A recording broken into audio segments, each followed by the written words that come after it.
Bonjour une fois de plus et bienvenue dans cette vidéo qui sera consacrée à la modélisation, à l'introduction de la modélisation sur AutoCAD. Tout d'abord, une modélisation ne peut se faire dans un logiciel de modélisation que si seulement si l'espace de travail utilisé est l'espace approprié, si nous sommes dans le bon espace de travail. Là, je vais faire allusion à AutoCAD parce que là, au niveau du ruban, nous avons modélisation 3D qui est là-bas d'espace de travail. Là, on peut sélectionner l'espace de travail qui sera approprié au type de travail que nous voulons faire. Là, nous sommes en modélisation 3D. C'est déjà bon. Si il n'y avait pas au niveau de la barre de ruban cet élément, cette barre d'espace de travail, on pouvait venir au niveau de la barre d'état, tout simplement, et venir au niveau des paramètres ici, petit engrenage, et voir choisir un plan de travail. Donc, en fonction du plan de travail sélectionné, on a une petite remarque à faire. La remarque est la suivante. Au niveau du ruban, tout est classé de façon très ordonnée. Donc là, on a un début. Là, nous pouvons faire nos esquisses comme bon nous semble. Après l'esquisse, nous pouvons donc facilement faire nos solides ou nos surfaces. Les solides ne sont que les solides ne sont que des pièces ayant un contenu, alors que les surfaces ne sont que des tôles. Donc, on fait allusion à solide, on fait allusion à tout ce qui a un contenu considérable. Et on parle de tôle, on fait allusion à tout ce qui a une épaisseur réduite. À la suite, donc, on a le maillage. Le maillage ici n'est que la combinaison et des solides et des surfaces. La seule différence ici que lui, il est constitué de différents petits éléments qui constituent le grand corps. On peut donc voir les rendus, les paramètres, les insertions, vues et gérées et bien d'autres. Donc, revenons donc au début. Ce qu'on se permettra donc de faire comme premier élément, comme première des choses ici, dans notre traduction, c'est que on va venir au niveau de affichage, on va venir au niveau des fenêtres et on va, nouvelle fenêtre, on va diviser nos fenêtres en deux. On va choisir 2 pour diviser nos fenêtres en deux et chacune des fenêtres pourra être paramétrée. Là, c'est pour ceux qui vont vouloir travailler avec 2 fenêtres. Pour ceux qui veulent travailler avec 3 fenêtres, ils n'ont qu'à choisir au niveau d'ici.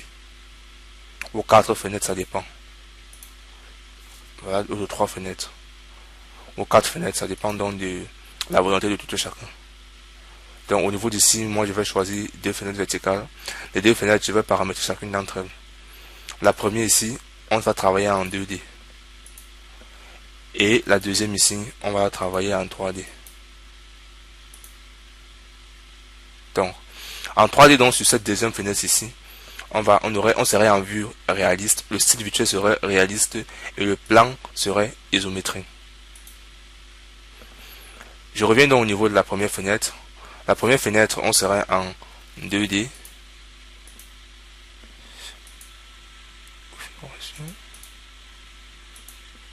La première fenêtre, on est en 2D courant et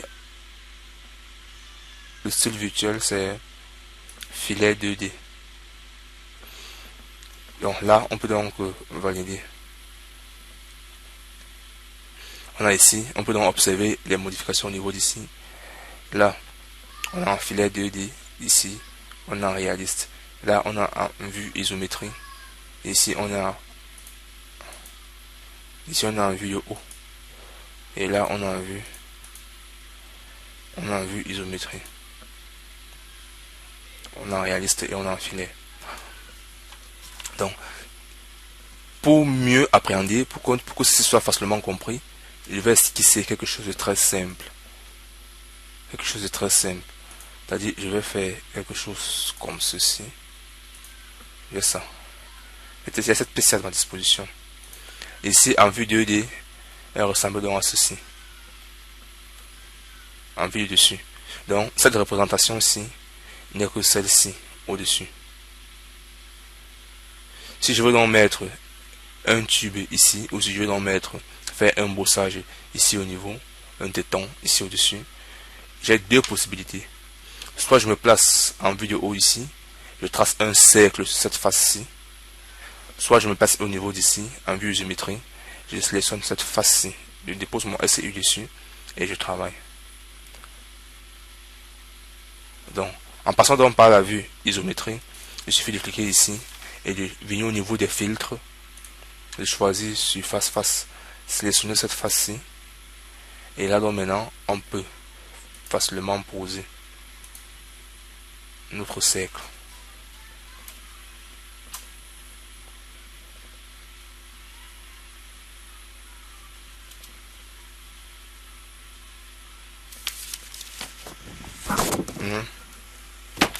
On peut facilement poser notre cercle. Donc, on va venir prendre ici SCU selon la face.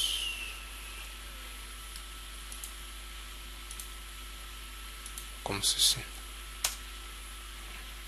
Et là, on se positionne là.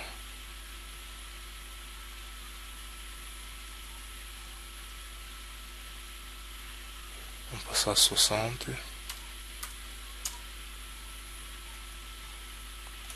On change même cette couleur-ci.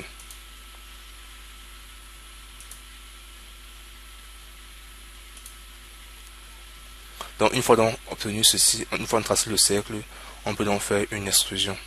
Ça fait déjà partie des outils de modélisation de base. On peut donc faire une extrusion. Ça donne donc ceci.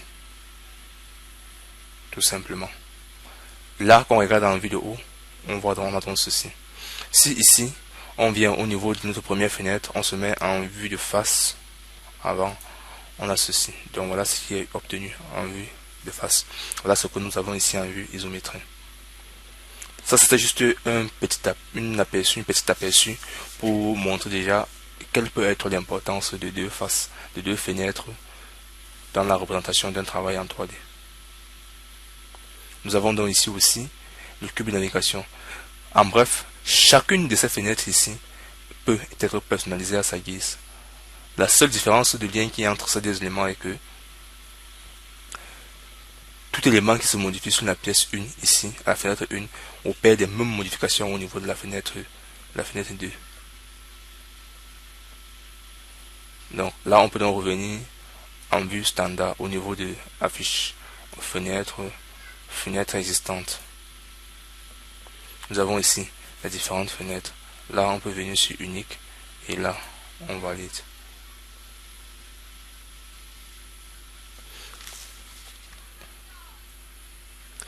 Et donc, le mieux donc pour pouvoir travailler ici en vue isométrie, en vue, le mieux de se travailler quand on veut travailler sur une seule face comme ceci, sur une seule fenêtre comme ceci. Quand il s'agit de la 3D, quand il s'agit des pièces faites en 3D, il serait mieux pour nous de se placer en vue isométrie. Parce que la vue isométrie est cette vue-là sur laquelle on a les différents aspects, les différentes possibilités de tracer sur les différents axes qui constituent notre pièce. Là, je fais allusion à X, Y et Z. Donc, une fois dans notre pièce réalisée, comme on peut le voir là, on a ce qu'on appelle le style virtuel. Style virtuel qui permet de donner un aperçu plus réel à la pièce ici. On a nos vues, comme on l'a eu voir précédemment. On a nos vues et on a le style virtuel qui est sans conceptuel. On a la pièce proprement dit donne ceci. De même, s'il fallait travailler sur cette face ici, on devait toujours utiliser le SCU selon la face, où on devrait se placer ici et tracer un cercle pour refaire la même chose. On va encore se placer là entre une valeur et par la suite faire une extrusion tout simplement.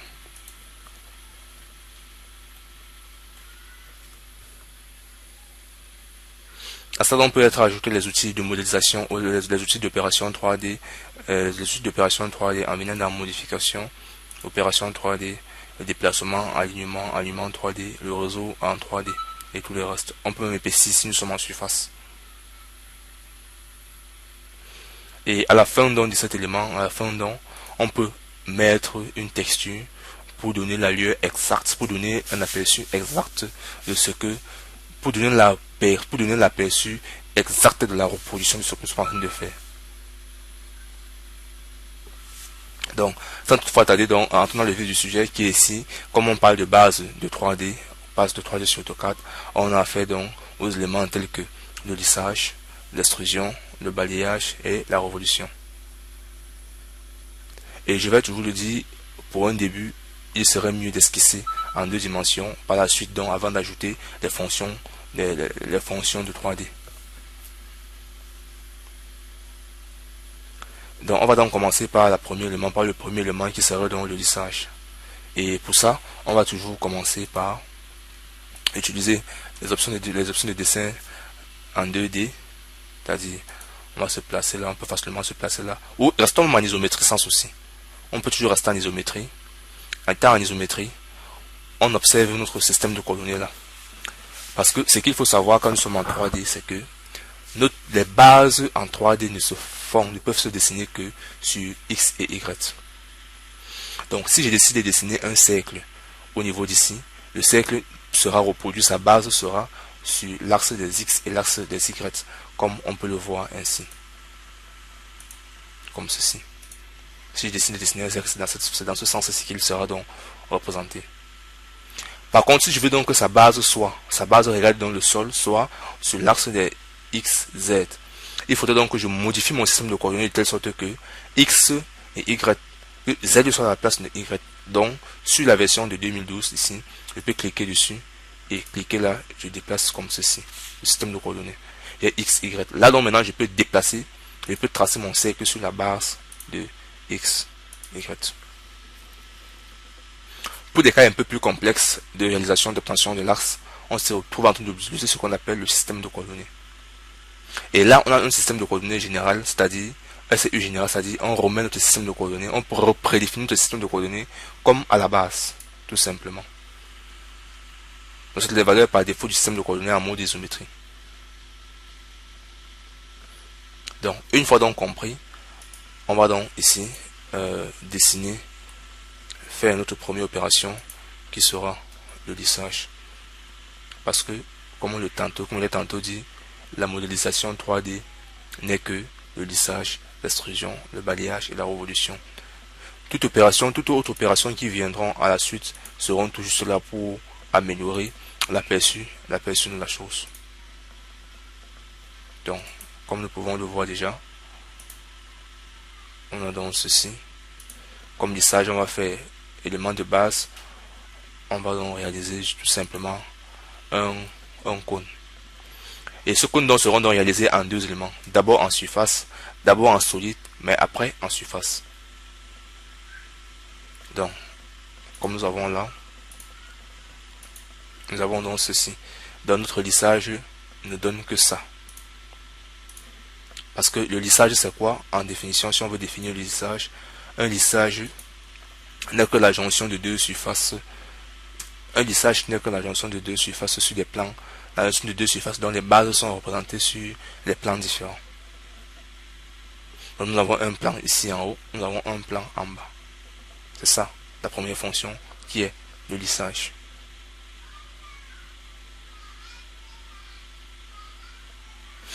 Après dans le lissage, on va donc se permettre de faire ce qu'on appelle l'extrusion.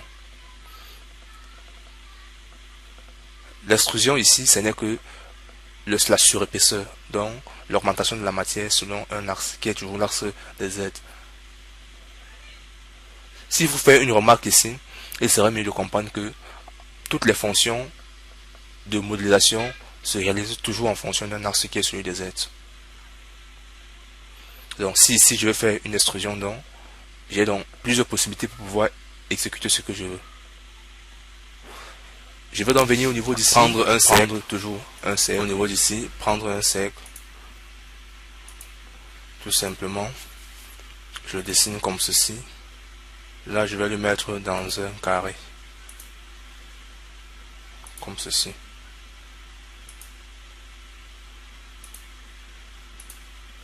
Tout simplement.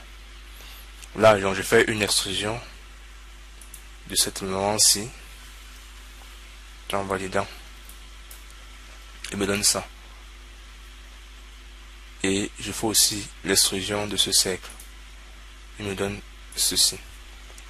Ces 2 éléments réunis, donc je peux donc venir ici dans solide faire ce qu'on appelle une soustraction. Ça c'est l'élément à conserver. Celui-ci serait l'élément à enlever. Là j'ai mon trou.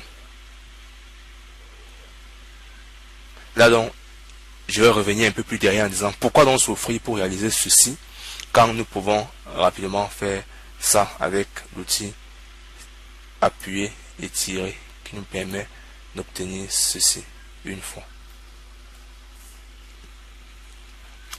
Ce qui me pousse donc à dire que faire un dessin n'est pas la chose la plus importante, mais c'est la méthode utilisée pour pouvoir réaliser cet élément qui en a une autre.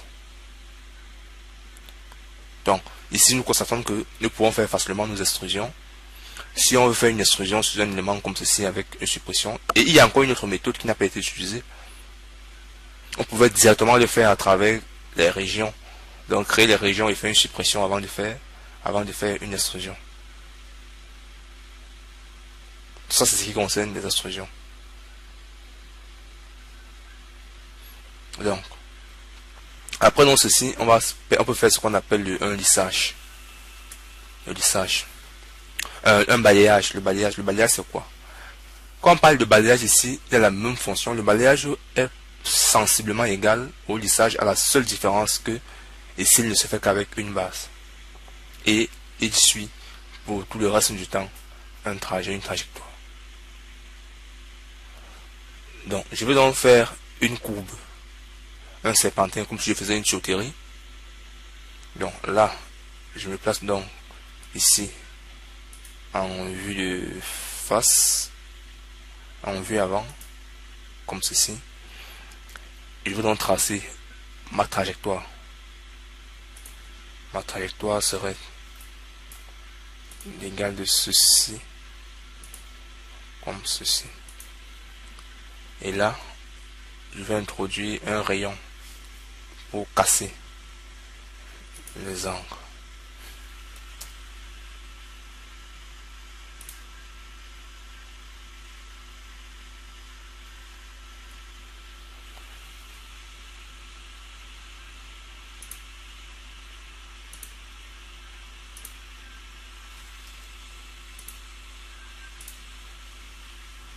Donc ça, qui sera utilisé comme trajectoire. Maintenant, donc, je me replace donc en vue isométrie. Je trace un cercle ici à l'extrémité, ou ici au début. Donc pour ce faire, je peux porter mon système de coordonnées. Là, je le déplace. Je peux déplacer mon système de coordonnées et le dépose là. Je le route tout simplement de telle sorte que X et Y soient la base par défaut de la création de mon cercle.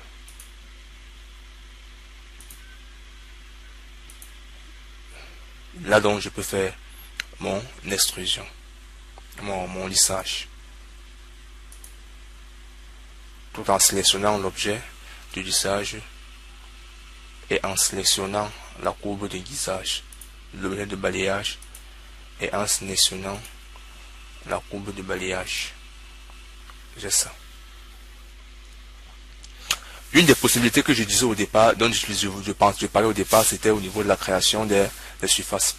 Parce qu'il serait aussi possible pour nous de travailler sur des surfaces, mais en utilisant les mêmes fonctions.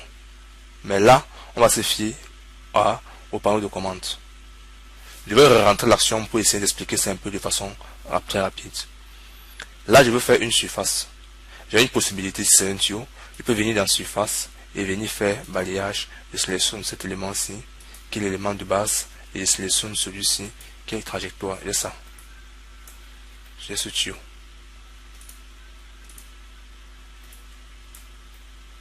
J'ai ce tuyau aussi. C'est un tuyau. Par contre, en utilisant cette fonction-ci, dans Solid, je me trouve en train d'utiliser la barre de commande. Dans le début, je me trouve en train d'utiliser la barre de commande. Je viens au niveau d'ici, je choisis balayage. Balayage ici au niveau de mode. Il y a MO, je tape MO comme mode. Directement, je choisis SU qui veut dire surface. Je valide et là, je sélectionne donc mon objet et je sélectionne ma trajectoire. Là, j'ai donc le même résultat.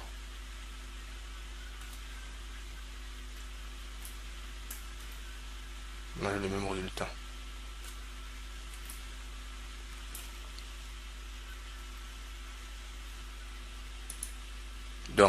Comme je le disais tout à l'heure, il y a énormément de méthodes pour pouvoir réaliser un élément, mais à nous de choisir la méthode qui serait la plus simple. Et s'il fallait faire une révolution, là, on devrait le faire à travers un axe. Mais pour ça, je préfère me placer toujours sous une vue qui est toujours ma vue avant. Là, c'est pour faire un exemple, pour donner un exemple de révolution. Très simplement et rapidement.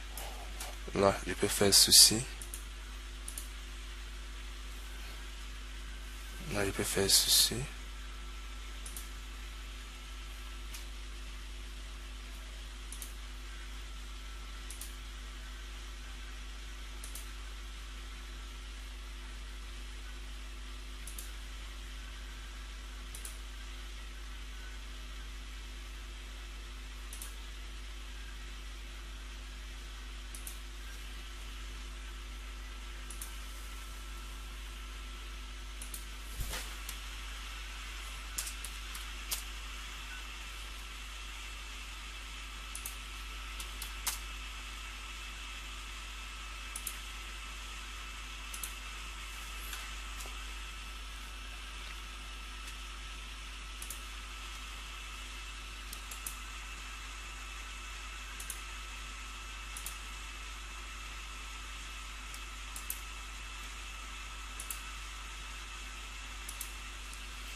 Bon, l'objet spécifié ne donne pas.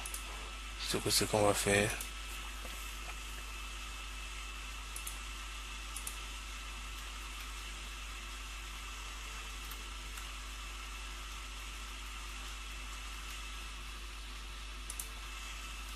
Donc ce qu'on va faire, c'est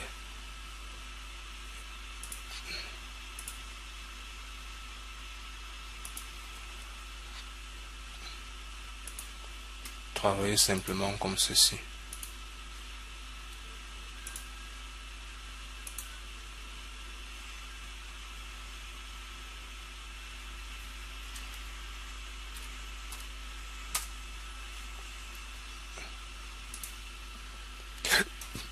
Là, on avance.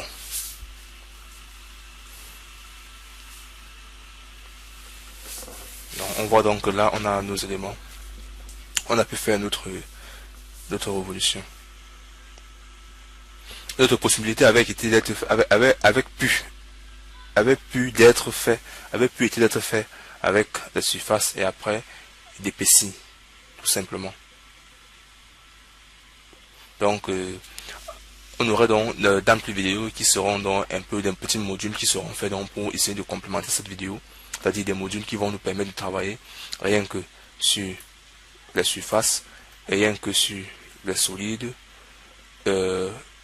surface solide, des vidéos aussi qui vont nous permettre de travailler sur les